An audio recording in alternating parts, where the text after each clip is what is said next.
Diana Verónica y Tony, la entrevista se sube todos los días a 360podcast.sb, el primer hub de podcast en El Salvador. O puedes volver a escucharla por Spotify, Apple Podcast, Amazon Music, YouTube Music o TuneIn.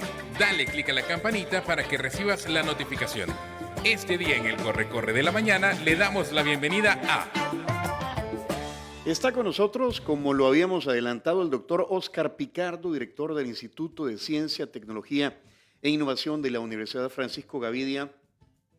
Siempre disfrutamos mucho estas charlas con el doctor Picardo, quien viene con la novedad de un nuevo libro que se titula Psiquiatría Política, Relatos Ideológicos del Cerebro. ¿Qué es esto, Óscar? Bienvenido, qué gusto. Lástima que hoy Diana Verónica se reporta malita de salud, pero Pues nada, bueno, un gusto y le mandamos un saludo a Diana Verónica y pronta recuperación. Pues bueno, este es un proyecto de ya unos 3 años de trabajo en donde hemos ordenado más de 120 artículos escritos con un guión preestablecido. De una forma simbólica le hemos puesto psiquiatría política, como viendo la política como un paciente psiquiátrico, ¿verdad? Que tiene múltiples padecimientos. Y bueno, ordenamos un capítulo relacionado con la política y el cerebro, otro con las emociones, otro con las patologías. Es una forma un poco lúdica. Entonces tú has tenido a lo largo de varios años la intencionalidad de ir como escribiendo el libro poco a poco en columnas que han sido publicadas. Exactamente. En el diario de hoy. Ese fue el objetivo, lo pensamos ya hace más de 3 años y empezamos a producir y a ordenar artículos con el equipo editorial, pero sí tenía la idea y un cuidado editorial. Muchos de los artículos se han modificado para el libro. Algunos aquí hay un hilo conductor. Sí, exactamente, exactamente. Y bueno, al final decidimos cerrarlo, que costó cerrarlo, porque había más material. Y con el equipo de editores lo fuimos ordenando y bueno, creo que quedó un buen ejercicio para entender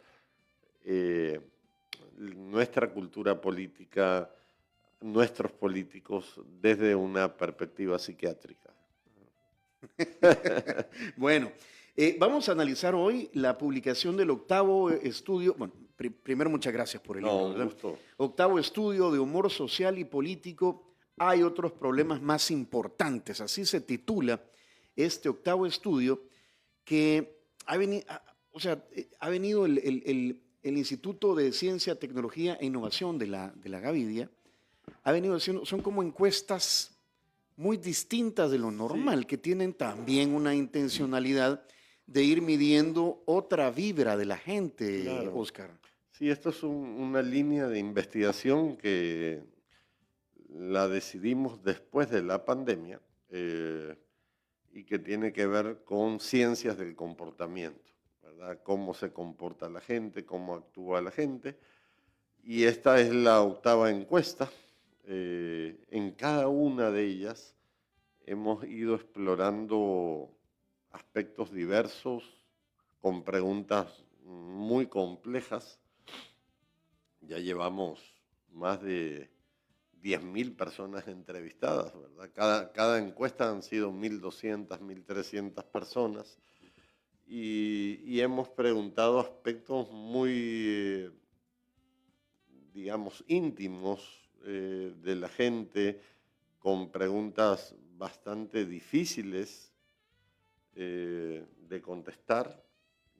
Nos hemos rebuscado a veces para explorar en la dimensión personal, psicológica, antropológica, para descifrar la cosmovisión, cómo la gente piensa, cómo la gente actúa, por qué actúa como actúa. Y esto lo hemos ido combinando también con algunos trabajos experimentales que hemos hecho en paralelo. pero sí son 8 estudios ya prácticamente en los últimos, ¿qué? 4 años. Y cada vez más nos permite penetrar, ¿verdad?, en el ¿Cómo ha inconsciente. evolucionado el comportamiento, lo cotidiano de los salvadoreños a este octavo estudio de cuando comenzaron, Oscar? Pues mira, nosotros lo que vemos en general, eh, al ver la foto de los 8 estudios, vemos un deterioro eh, estructural que creo que tiene que ver con 2 aspectos: el debilitamiento del sistema escolar y educativo y el debilitamiento de la estructura familiar también, la disfuncionalidad de la familia. Y esto vertebrado por el tema de redes sociales. O sea, es una ecuación bastante compleja de procesar. Hemos escrito algunos papers, algunos artículos científicos sobre estos resultados. Hemos también logrado definir este tema de la idiosincrasia. De hecho, en esta última encuesta, hoy publicamos un artículo que te lo compartí ayer, creo, donde hay un resumen que refleja bastante bien las circunstancias de la idiosincrasia salvadoreña. Esta idiosincrasia ha ido evolucionando, ¿verdad? Cuando uno mira hacia atrás, han habido diversos intentos, a veces muy breves, como Poema de Amor de Roque Dalton, en donde te describe al salvadoreño o la salvadoreña promedio. Luego tenemos el libro de Humberto Velázquez, La cultura del diablo, que también hace una descripción antropológica. Y por último, Horacio Castellanos Moya, que también en su literatura realiza una descripción. Y nosotros hemos intentado profundizar en estos aspectos. Me llama la atención que dijiste que este comportamiento o esta forma en cómo somos los salvadoreños está, dijiste, vertebrado por las redes sociales. Sí. Cualquiera podría pensar, bueno, las redes sociales son un pasatiempo, son algo que donde entro a enterarme, a ver qué está pasando con las demás personas. Pero significa entonces que las redes sociales tienen un gran impacto sobre nuestras vidas y nuestro comportamiento. Sí, o sea, no es algo, no es algo menor. Exactamente. Hay algo más profundo en todo esto que generalmente lo pasamos por alto, que es la plasticidad del cerebro. El cerebro es un órgano que constantemente se está modificando, ¿verdad? Cada vez que aprendemos algo en la escuela, nuestro cerebro se modifica y nos permite avanzar.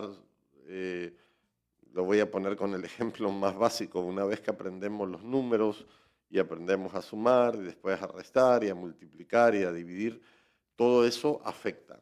Las redes sociales, su exposición, su dinámica, también está teniendo un impacto. Está cambiando el cerebro de la gente, ¿verdad? Entonces, ya hay algunos estudios que se han hecho, sobre todo en Nueva York, a nivel de sistema educativo, donde muchos científicos están preocupados, neurocientíficos, están preocupados por el impacto que están teniendo las redes sociales en la vida de los niños y de los jóvenes. Y eso tiene implicaciones muy fuertes en la forma de procesar, en la conducta, en el comportamiento, etc. Aquí han hablado, bueno, de las primeras aproximaciones a este estudio. Investigaron sobre los temores que tenemos los salvadoreños y los miedos. Sí, el miedo es A ver, los psicoanalistas le dicen que el miedo es como un pegamento, a nivel social, ¿verdad? Funciona como una especie de catalizador.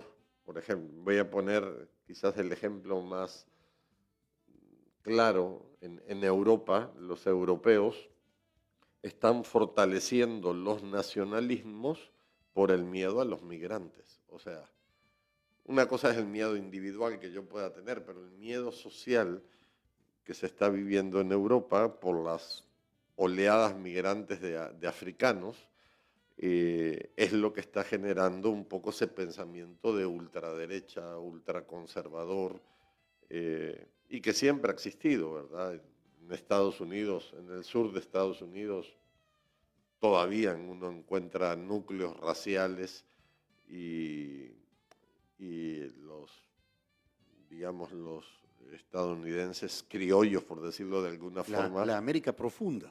La América profunda le tiene miedo a los afroamericanos, a los latinos, a los asiáticos. Entonces hay muchas manifestaciones de odio, legislación, propuestas políticas.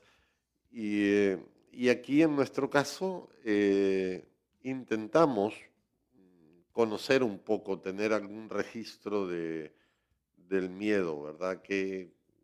Cómo lo vive el salvadoreño, qué tipos de miedo. Entonces hicimos algunas preguntas. Primero queríamos saber cómo entienden el miedo, ¿verdad?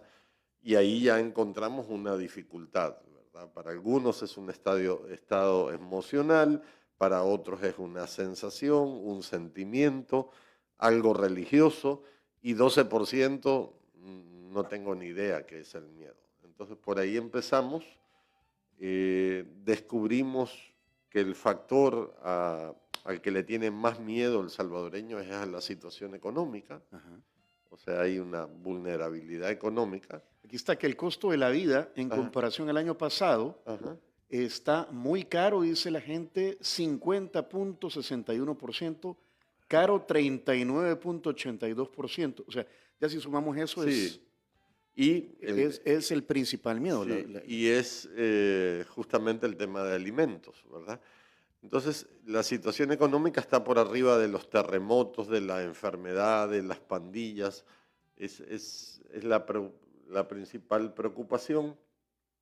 Exploramos si se consideran o no personas miedosas, si han sufrido episodios traumáticos de miedo,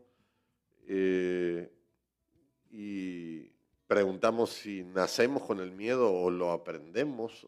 Hicimos una cantidad de preguntas profundas. Si le tiene miedo a sus padres, ¿verdad? Que es otra de las... y ahí, bueno, 11% nos dijo que sí, que le tenían mucho miedo, ¿verdad? Mira, el 72.6% de los encuestados creen en la existencia del infierno Ajá. y el purgatorio. Sí. Y casi la mitad tienen miedo de irse al infierno. Sí. Eso revela algo. ¿Ah? Sí, sí, son de las preguntas extrañas que hacemos, porque bueno, al final la gente habla de esto, ¿verdad? Pero tenemos temor de Dios, Sí. 81.1%. Sí, la gente le teme más a Dios que al diablo, ¿verdad? Esa es otra pregunta, ¿verdad? 37% le tiene mucho miedo a un ser diabólico o demoníaco, pero 81% le tiene mucho miedo a Dios. Entonces, entender eso, descifrar por qué le tenés miedo a Dios o el concepto de temor de Dios que te enseñaron en la catequesis, ¿qué significa eso? ¿Verdad? Pero entonces, ¿qué? Los salvadoreños vemos a Dios más como un Dios que castiga a un Dios amoroso. Exactamente. O sea, tenemos una religiosidad, yo lo he catalogado en algunos artículos como una religiosidad un poco infantilizada, porque sí la gente es muy religiosa, sí la gente es muy creyente, pero de repente te encontrás con esta foto, ¿verdad? Que volvemos a la pregunta que hacíamos anteriormente, si le tenía miedo a sus padres, ¿verdad? En teoría, la relación entre padre y hijo debería ser afable. Los padres son educadores, sí ejercen una autoridad, pero de ahí a tenerle miedo es otra cosa. Entonces, entender este tema del temor de Dios o entender el tema del infierno, del purgatorio o de miedo a un ser diabólico, lo que sea, creo que son cosas muy importantes, muy fascinantes para comprender cómo actuamos. Y quizás termino con esto, pese a que somos muy religiosos y muy conservadores, en las estadísticas de sitios web visitados hay 4 que son de pornografía. Dentro de las cosas que más visitan los salvadoreños, 4 de los sitios son sitios pornográficos. Y la gente lo dijo. Entonces sí, entonces vos decís, ¿qué tipo de religiosidad y de conservadurismo tenemos? ¿Cómo nos enseñaron esto? Mira, te voy a poner un ejemplo. Yo estoy en un grupo de WhatsApp donde circulan desde rezos, rosarios, y obviamente circula más tarde, viene la tanda de pornografía en el mismo... son los mismos compañeros del... saludos al Promoción 88 del Liceo. Pero se da esa... Y yo creo que mucha gente que nos está escuchando está diciendo... está imaginándose o pensando lo mismo. Sí, son, digamos, las controversias, los dilemas de nuestra moralidad, ¿verdad? De cómo nos educaron, ¿verdad? Peca, rezo y empato, ¿verdad? Entonces ahí la voy llevando, peco, rezo y empato, peco, rezo y empato. Entonces es una forma de vivir, digamos, ¿verdad? Una forma de llevar la vida y de ver las situaciones morales y éticas en la cotidianidad, ¿verdad? Mira, 16.19%, que no es poco, de los entrevistados ha tenido alguna vez un pensamiento suicida. Sí, esa es una de las preguntas que más llamó la atención y que representó una alerta, ¿verdad? Ese 16 se distribuye en 7.8 por problemas personales, 5.0 por aspectos sentimentales y 3.2 por razones económicas. Pero, ¿qué significa 16% han tenido pensamiento suicida? Pues estás hablando casi de 500.000 de personas, no es poca cosa, ¿verdad? Que en algún momento pensó en quitarse la vida. Y en otra pregunta más adelante hablan sobre si los salvadoreños buscamos alguna ayuda psicológica o alguna otro tipo de ayuda que podría ser un pastor, el sacerdote, un familiar, algún grupo de apoyo, y muy poca gente busca ayuda. Sí, son pocos. Siempre es mayor el grupo que busca ayuda que los intentos de suicidio, ¿verdad? Cuando sumás psicólogo, psiquiatra, pastor, sacerdote, amigo y familiar, es un número, digamos, bastante alto, que supera el 20%, pero, por ejemplo, 13% de los salvadoreños han buscado ayuda de un psicólogo, 1.5% de un psiquiatra, 5.4% de un pastor, 4% de un sacerdote, 3.6% de un amigo y 3.6% de un familiar, ¿verdad? Es bajo el número, pero sí supera el porcentaje de personas que afortunadamente que tuvieron algún pensamiento suicida y que afortunadamente no lo hicieron. Hay otra cosa que me llama la atención, que es que el 41.2%, y voy a definir la palabra melancolía, dice que la melancolía es una tristeza vaga, profunda, sosegada y permanente, nacida de causas físicas o morales, que hace que quien la padece no encuentre gusto ni diversión en nada. Sí, esa fue una pregunta. La pregunta 32 le propusimos a la gente una serie de opciones. ¿Cómo se define usted? ¿Colérico, melancólico, dominante, controlador, cariñoso, rígido o no lo sé? Y el más alto fue melancólico. Algo, digamos, que se refleja bastante en la conexión de los migrantes salvadoreños, ¿verdad? Siempre cuando uno habla con salvadoreños en el exterior, en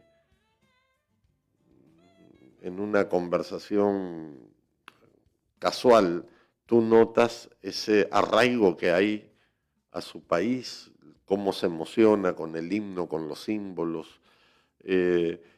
Y bueno, y este es un dato que nos permite profundizar. Bueno, ¿qué significa que, como tú bien buscaste el concepto, qué significa esta melancolía? Pero no les diste muchas opciones de alegría o de... No, en este caso hicimos dos preguntas. La siguiente, hablamos de carácter.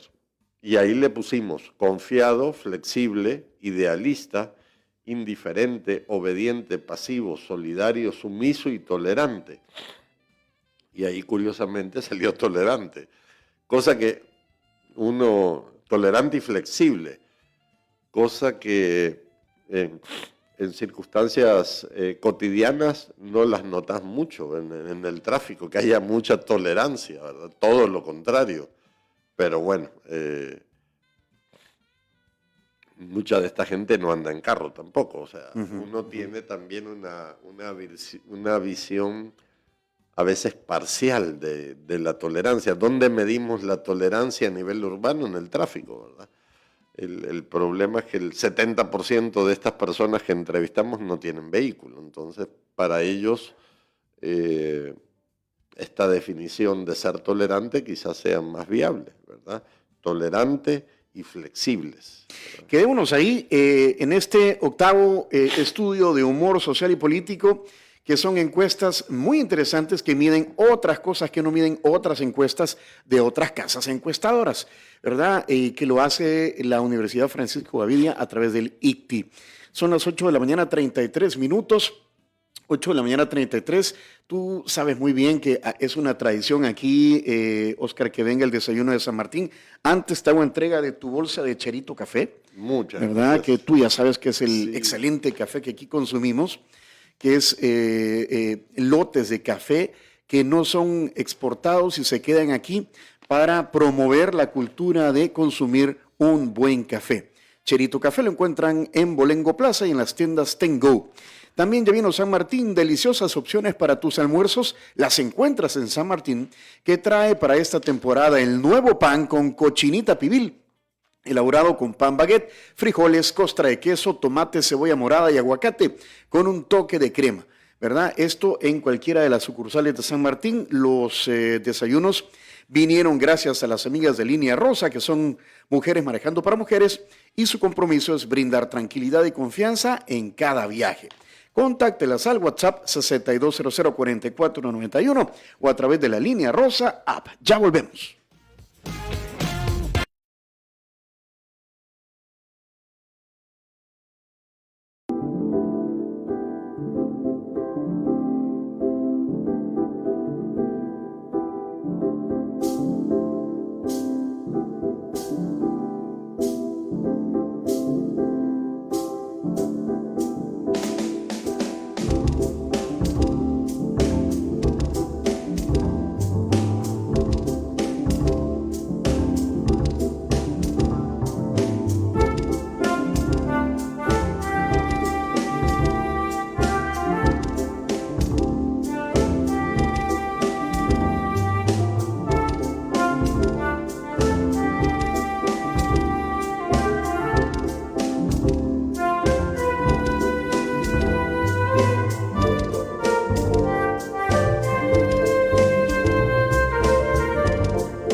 Bueno, aquí estamos compartiendo el desayuno, la sobremesa, la charla con el doctor Óscar Picardo, director del Instituto de Ciencia, Tecnología e Innovación de la Universidad Francisco Gavidia, comentando los resultados del 8º estudio de humor social y político, que dice aquí, evidencia la profundización de la crisis económica familiar. A ver, ¿qué otras cosas interesantes encontramos en este estudio? La gran mayoría de salvadoreños, el 93.2%, creen que los humanos tenemos un alma dentro del cuerpo. Sí, eso es una concepción bastante platónica que heredamos. Es curioso porque muchas de todas las cosas que suceden y que vivimos tienen correlatos de religiosos, de catequesis, inclusive la economía, ¿verdad? La economía depende mucho de la religión. Es algo bastante curioso. Si tú analizas a nivel global quiénes son los países pobres y los países ricos, te vas a dar cuenta que la mayoría de países ricos son de corte protestante. Suiza, Alemania, Estados Unidos, son protestantes. ¿Y cuáles son los países más pobres desde el punto de vista estructural? Los países católicos. ¿Cuáles son los países más pobres de Europa? España, Grecia, Italia, los PIGS famosos, ¿verdad? Portugal, España, Grecia e Italia. Esto ya te lo había escuchado a ti en una conversación personal. Sí, exacto. Y me dijiste en aquel entonces, si quisiera compartirlo con la audiencia o que se lo compartas, que tiene que ver un poco con el premio o la gratificación a la vida en vida o después de la muerte. Claro, hay dos modelos. El catolicismo tiene el modelo que se le conoce como de providencia y los protestantes. Cuando hablo de protestantes, hablo de gente seria, no de charlatanes, porque aquí tenemos muchas iglesias evangélicas que son protestantes, pero son charlatanas. El protestantismo genuino tiene el modelo que se llama de predestinación. Y Lutero, cuando define su marco teológico, a él se le pregunta, bueno, ¿quiénes son los que se van a salvar y quiénes son los que se van a condenar? Y Lutero dice, bueno, los que se van a salvar tienen tres características: prosperidad económica, prosperidad en la salud y prosperidad en la iglesia. Entonces, eso generó un movimiento socioeconómico de que la gente quería demostrar que tenía prosperidad socioeconómica para demostrar que estaba a salvo. Por el contrario, en la Iglesia Católica, el modelo de providencia facilitaba o exhortaba el valor de la pobreza. Es otra cosa muy distinta. De hecho, el padre Yacuría tiene hasta un famoso artículo que se llama La civilización de la pobreza, en donde el valor fundamental es crear una sociedad sin excesos, etc. Entonces, y desde el punto de vista jurídico, el protestantismo también aboga por la justicia terrenal versus el modelo católico que aboga por la justicia después de la muerte. Entonces que si te portaste bien en la vida vas al paraíso, y si no vas al infierno. Exacto. Entonces son dos visiones totalmente distintas que nos han enseñado desde chiquitos y que no nos hemos dado cuenta y que no hemos estado muy conscientes, pero al final, hace poco yo comentaba un caso, una señora que salió en un reportaje donde un borracho los atropelló y le mató 3 hijos. Entonces la señora decía, bueno, esto Dios lo quiso así, ¿verdad? Y entonces esa visión de que como que Dios juega los dados y Dios lo quiso así, en el mundo protestante no existe, no es admisible, ¿verdad?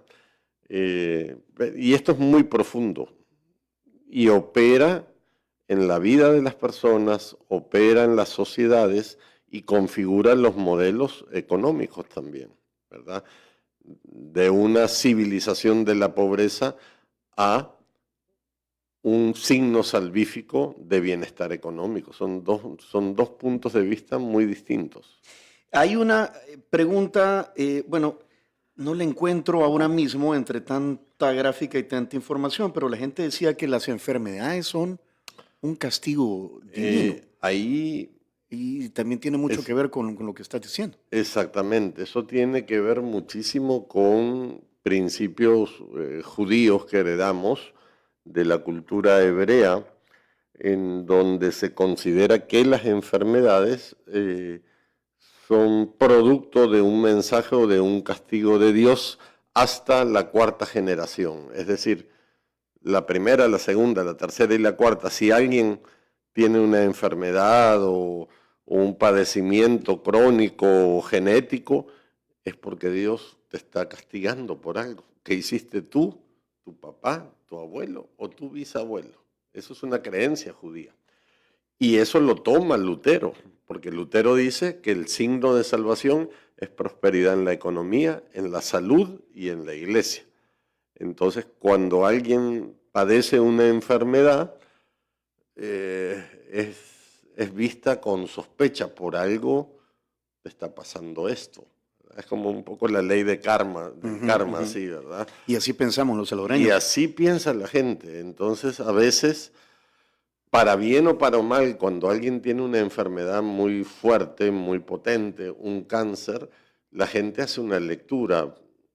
Esto es una prueba, esto me lo ha mandado Dios por algo, esto es un mensaje, esto es un castigo, la gente interpreta cosas, ¿verdad? El 65% de los salvadoreños tiene algún familiar en los Estados Unidos. 65%. 65% es altísimo, ¿verdad? 6 de cada 10 tienen algún familiar y el resto en otros países que no es Estados Unidos, ¿verdad? O sea, 26% en otros países. Cuando lo sumás al 65%, estamos hablando de un 90% de los salvadoreños tiene algún familiar o en Italia, o en Canadá, o en Estados Unidos, o en Australia.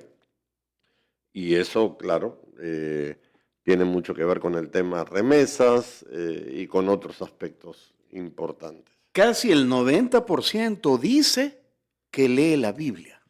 Sí, ahí creamos un set de preguntas de aceptación, rechazo e indiferencia. Y leer la Biblia fue aceptado por el 89%, rechazado por el 1% y indiferente para el 7%. La gran mayoría lee la Biblia. El 63.2% rechaza el matrimonio entre personas del mismo sexo. Sí, es parte del conservadurismo, es uno de los aspectos, dos aspectos son muy rechazados, el aborto y el matrimonio entre personas del mismo sexo. 48.6% aceptan vivir en un estado de excepción. Estamos normalizando, imagínate que esto es bien crítico, que casi la mitad de la población esté aceptando vivir renunciando a sus derechos fundamentales. Es preocupante porque denota una aceptación y también refleja una especie de disciplinamiento social, ¿verdad? Cuando en muchos modelos autoritarios o no, los gobiernos educan a sus sociedades hasta que normalizan conductas y aceptan conductas, aunque ellos personalmente estén en contra, pero dicen, bueno, por algo será esto Es lo que sucede con esas personas que dicen, yo tengo mi hijo arrestado en el estado de por el régimen de excepción. Y vos decís, pero ¿cómo lo asimilan? Es tu hijo el que está y he escuchado un par de entrevistas donde dice, además es inocente, pero yo votaría por el presidente, ¿verdad? Entonces vos decís que... Voy a hacerte un par de afirmaciones que he escuchado de algunas personas con respecto al régimen de excepción a la luz de los resultados de este estudio. El régimen de excepción es para la gente pobre. Sí, definitivamente castiga. Bueno, estadísticamente son mucho más los pobres que la gente, digamos... Porque entonces te dicen, mira, si yo no tengo ningún problema, voy a los conciertos, voy a restaurantes, Sí. siempre y cuando no me porte mal no me va a pasar nada, no soy pandillero, no tengo... Entonces, así son afirmaciones que he escuchado. Sí, y son realidades. Y yo creo que el ser humano es un ser de costumbres. Se va acostumbrando a cosas y a vivir en ciertos entornos desfavorecidos, complejos, pero justamente este resultado, que casi la mitad acepte, porque tenías la opción de rechazar o de ser indiferente, ¿verdad? En el caso del estado de excepción, el 23% rechaza, el 25% es indiferente, pero el 48% lo ha asimilado como algo positivo, ¿verdad? Y eso es preocupante, que renuncies a tus derechos. Y creo que tiene que ver también toda la maquinaria de comunicación y propaganda y el beneficio mismo de vivir sin pandillas. Y al respecto he escuchado afirmaciones tales como, es que a los salvadoreños nos gusta que nos manden, que nos pongan en orden. Sí, hay varias encuestas de la UCA de años atrás en donde la gente ha manifestado su beneplácito de aceptar gobiernos fuertes. Bueno, de hecho aquí otra de las preguntas es, ¿un gobierno fuerte o autoritario? Es aceptado por el 48% de la población, casi la mitad. Entonces hay sociedades... Es casi lo mismo sí, que lo que la gente que acepta vivir con un régimen de excepción. Exactamente, entonces eso tiene que ver con el nivel de escolaridad, con la comprensión de conceptos teóricos de derechos humanos, Estado de Derecho, seguridad jurídica, etc.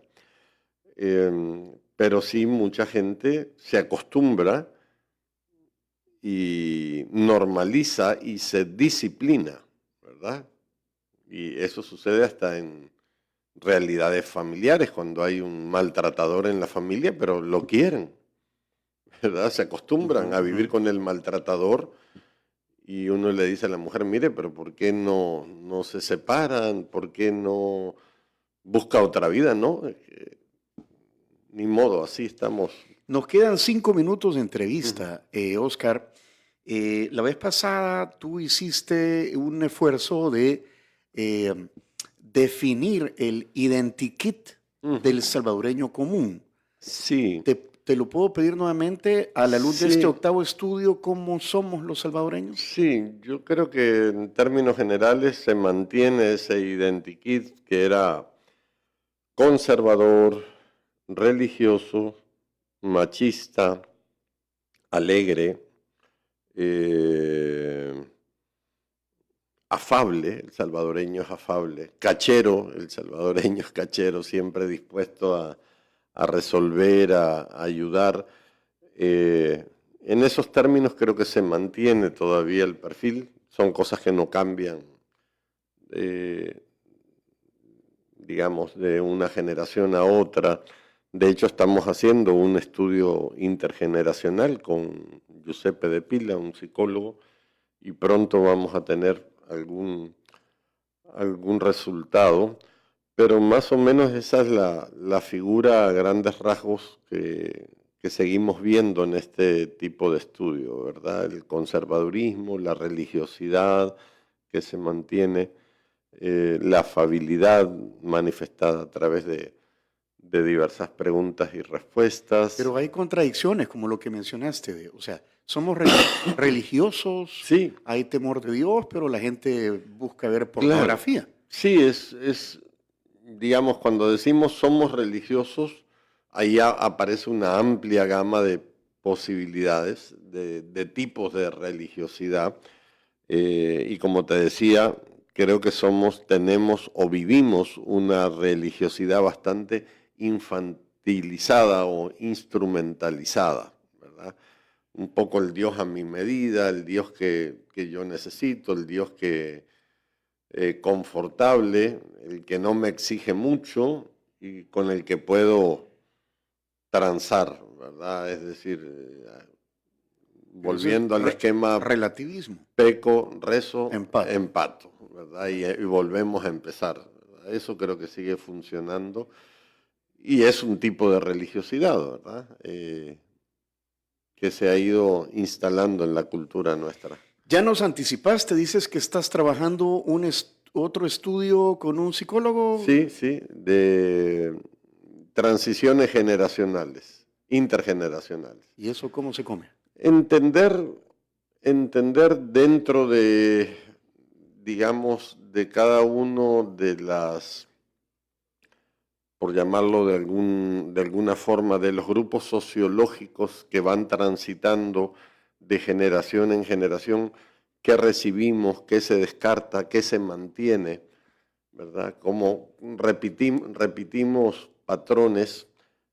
Por ejemplo, en educación ha cambiado mucho, ¿verdad? Nosotros nos educamos probablemente en un sistema bastante rígido, con mucho respeto al maestro, con algo de violencia escolar, nos daban nuestros reglazos. Chillazos sí, reglazos. En cambio ahora ni podés levantarle la voz al niño porque te demandan. Entonces, sí hay un corte generacional. Ajá. ¿De qué dependió eso?